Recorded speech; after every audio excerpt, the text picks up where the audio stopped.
Everyone.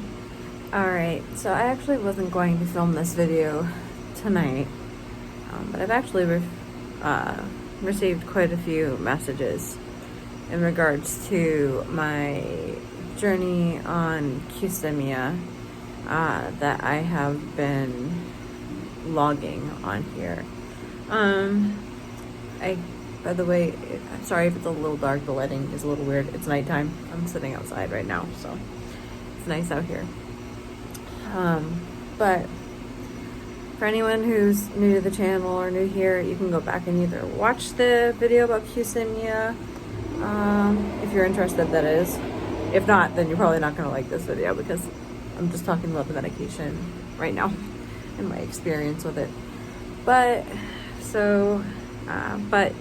if you don't want to go back and watch those videos and you are still curious, Qsymia is a medication that was recommended for me by my doctor to aid in helping me with weight loss. So I kind of want to go over real quick what's been going on. So I will start by saying that as of 3 days ago, I am no longer on Qsymia. I have stopped it. Very abruptly, I stopped it. So I took a 1 month starter dose of 3.75 milligrams of Qsymia, and honestly everything went pretty well. I lost over 6 pounds on it. My appetite came way down. I was eating smaller portions. I had better energy kind of throughout the day, although I would crash in the afternoons. No insomnia, no other side effects. A slightly elevated heart rate, which I mentioned in my other video, but nothing drastic.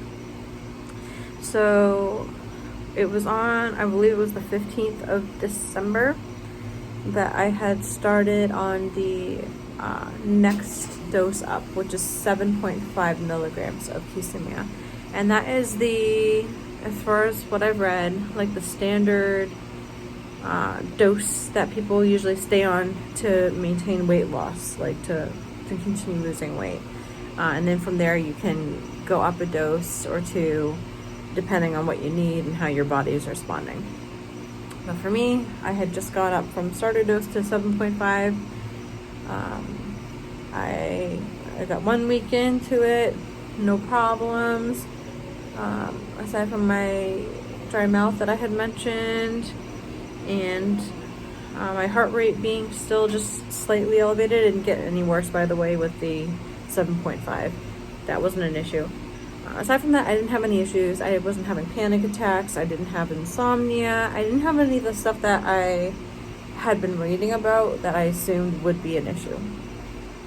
So fast forward again another week to about the 2 week mark, and changes started coming on that I didn't even think could be related to the Qsymia. So the reason overall that I had to stop was related to my mood. That was the biggest red flag.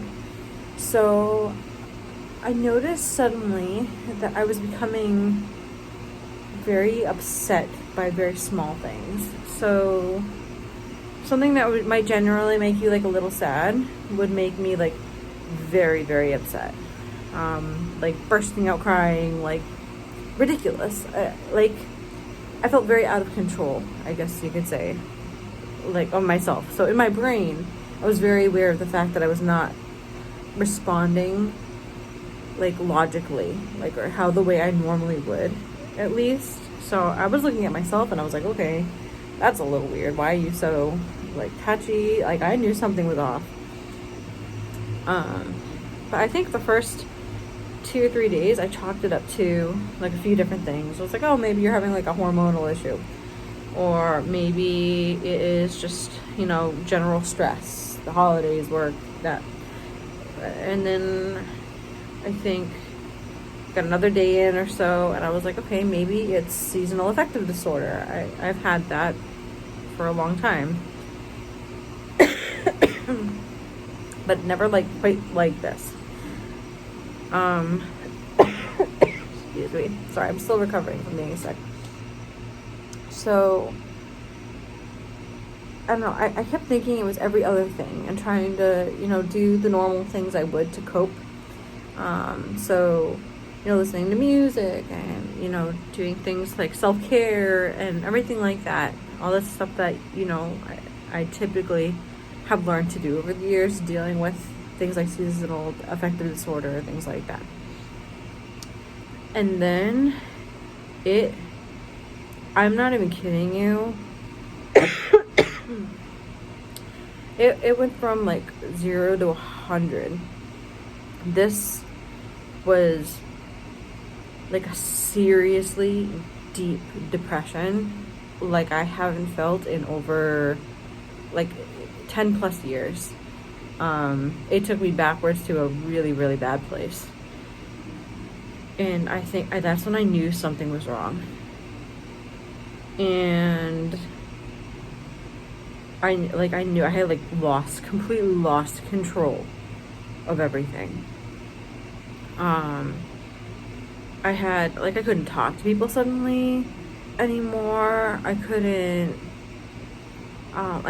watch anything that had anything slightly upsetting in it anymore. I was getting irritated at every little thing around me. And all I wanted to do was lay in bed and stare at a wall.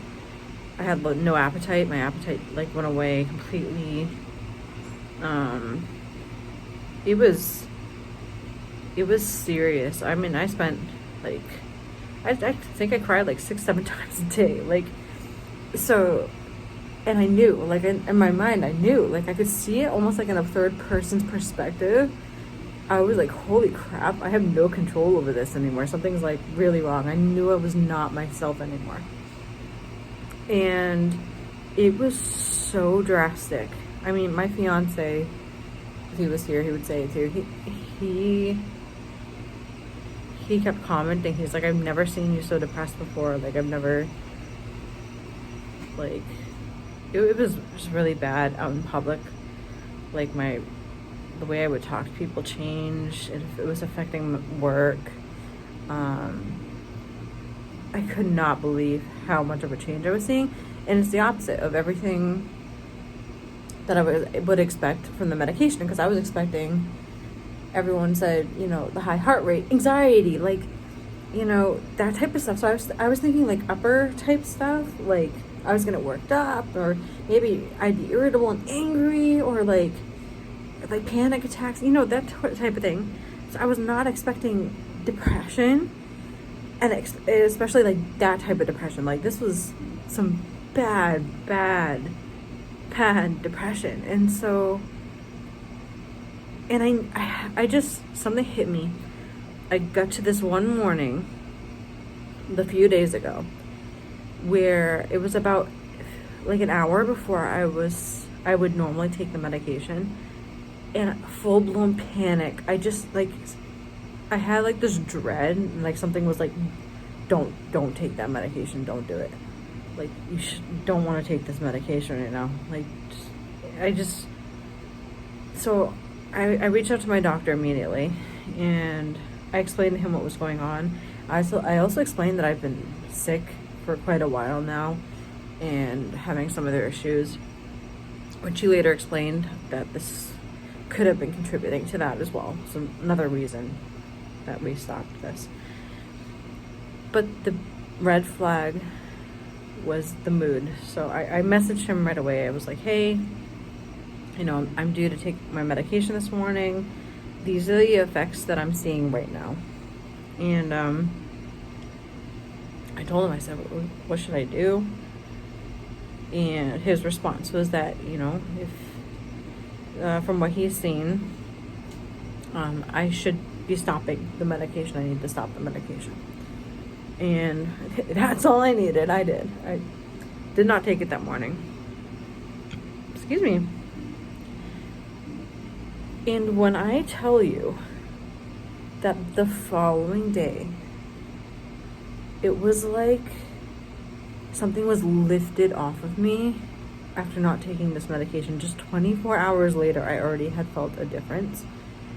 By the way, I have not cried since stopping this medication. I'm not once, nor have I felt close to it. So my mood just came right back up again. Aside from being sick, that's made me feel crappy, but that's a whole different thing. But like, I could not believe the sudden change. It was like I was getting myself back again suddenly. So that not the first day that I stopped taking it. Hold on, I'm switching hands.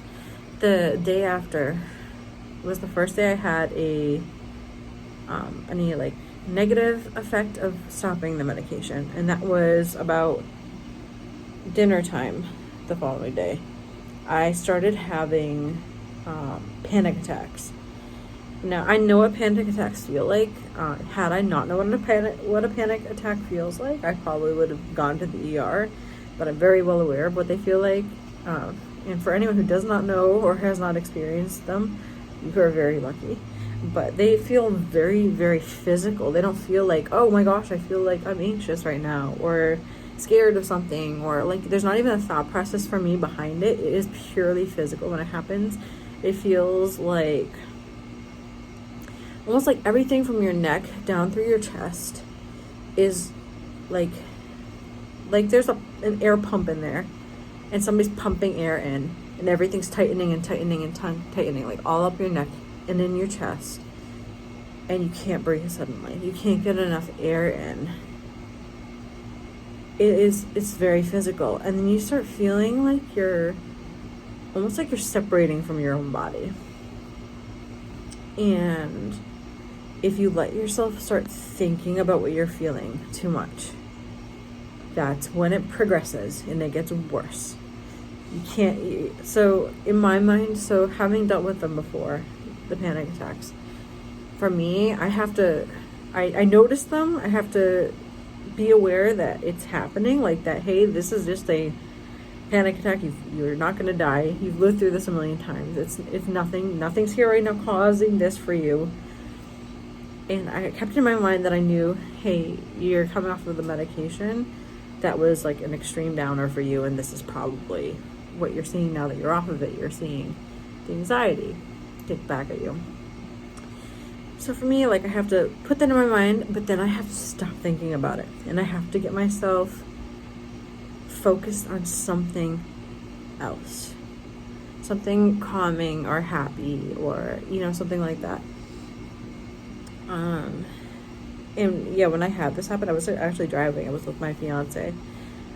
We had gone to Latte Market in Orlando for a couple of treats before New Year's. And yeah, I even said so in the car to him. I was like, oh my gosh. I said, oh, I have a pretty big panic attack happening right now. I just noticed, by the way, how creepy it is. Look at my reflection from my phone is in the window back there.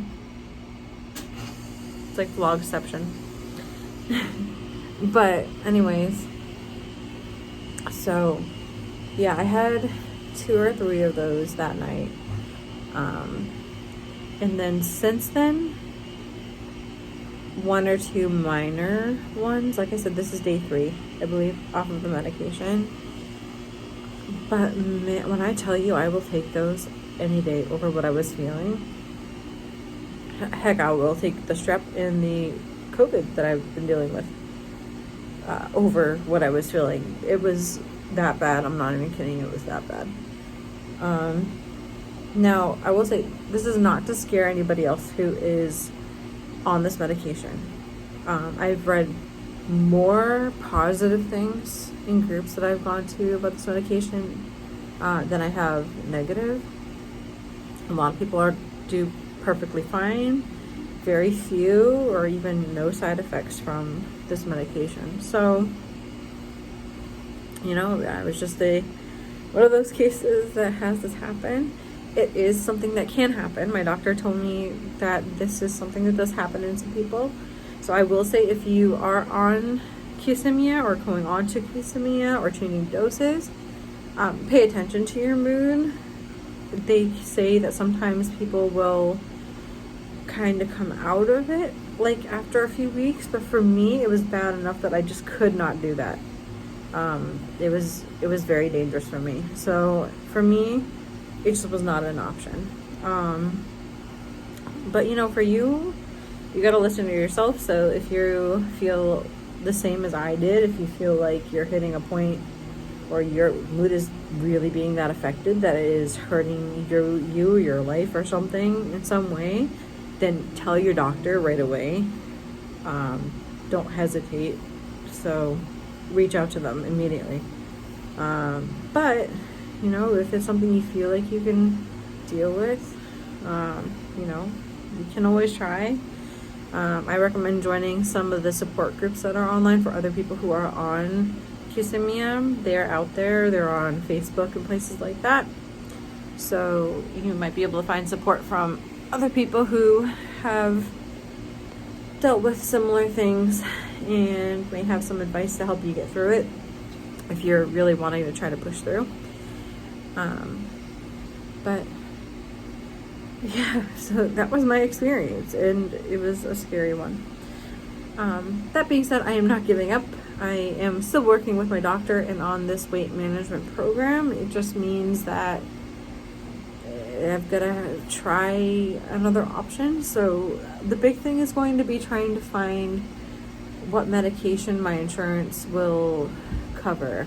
And I know that's not just a struggle for me, that's a struggle for everybody living in this country. So hopefully we can find a really good option. With the insurance, I was paying $65 a month for the Qsymia. And I know some of the other options out there the insurance companies don't like covering them. Like I know there are things like Wegovy and Ozempic, Saxenda, Manjaro, is that what it is? Something like that. Those are all kind of a similar, they're injectables, I think. But I think they do similar things. They cut down your appetite and things like that, which that works really well for me. So I know that's something that I really liked from the Qsymia. And I would like to find something like that in another medication. But that's going to be the struggle now. In the meantime, I'm just trying to control my portions and everything. I also was retaining a ton of water too on the Qsymia. I noticed in my video that I uploaded a video about the Magic Mixies toy, and when I went back and watched it, I could see it too, that I was retaining a lot of water here, like in my face. It's like when I go on, is it prednisone? When I'm on prednisone, I swell up like that, and I did the same thing on Qsymia. And now, I feel like I'm de-swelling and everything. But I do have headaches. I have bad headaches since dropping it. And I kind of expected that because I do kind of get migraines. And Qsymia has topiramate in it, which is an anti-migraine medication. So it kind of makes sense to me that after dropping the medication, I probably get some bounce back migraines and headaches and whatever. So anyways, yeah, my appointment is on the 13th. Yeah, the 13th. And I'm going to discuss some options with my doctor and see what we're going to do moving forward. And regardless of what that is, I will be following up here and talking about excuse me, talking about what the plan is. Obviously, if it's another medication, we're going to do this again. I'm going to record what my experiences are with it. Oh my gosh. Someday I'll get better. But it's been about a month now, I feel like. Anyways, so either way, I just hope we can find something good. I'm willing to try whatever, as long as it doesn't do this to me again. I'm hoping that he keeps me excuse me, away from any other medications that can have this side effect. because I don't want to deal with that. But yeah, just wanted to be open and transparent about what was going on with the medication and everything, because I know I have a few people who have watched those videos, and like I said, everyone's going to react differently to these medications, so don't let me scare you away from taking it. If it's something that works well for you, that's amazing. I saw it work well for a lot of people, and I wish I was one of those people, but you know, it is what it is. So eventually I'll find whatever's going to work for me, and that's just the way it is. Alright, I'm going to go before I croak here in this video. But yeah, so anyways, hope everyone else is doing okay and having a happy new year so far. And of course, staying healthy and happy, because we want that for everyone here. And yeah, that's about it. I want to get ready for bed and go to bed. And I gotta go feed our crested gecko babies. And and that's that. And Gigi is spying on us. He likes to show up in most of the videos lately here. He's a cutie pie. Alright, anyways, I hope everyone has a great day, night, whatever it is where you are, and I will see you all again pretty soon.